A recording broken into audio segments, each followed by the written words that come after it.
Bilmək istərdim ki, hakimə qarşı çıxmaq olarmı? Həmçinin ədalətsiz və zalımdırsa.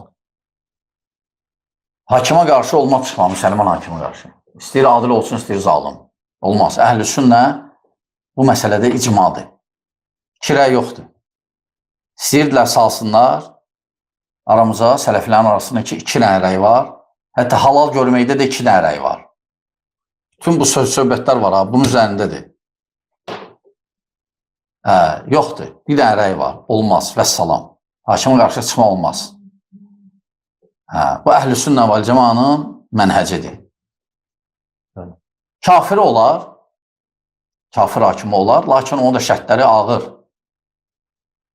Gərək güc olar, gərək məsələni götür-qoy eləmək üçün baxmalıdırlar, alimlər fətvalı olmalıdır, siyasətçilər, sonra adam olmalıdır. Sən bu kafiri devirəndən sonra bunun yerinə adamın var, yoxsa yoxdur.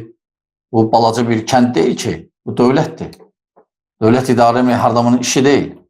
Bu böyük bir məsələlər. Əhl-i sünnə vəl cəmaada bir dənə rəy var, olmaz. Kafir olar o şərtlərdən, amma müsəlmandırsa istəyir zalim olsun, istəyir adil. Olmaz. Vəssalam. Kimin xoşuna gəlmir, gəlib bir dənə su içsin.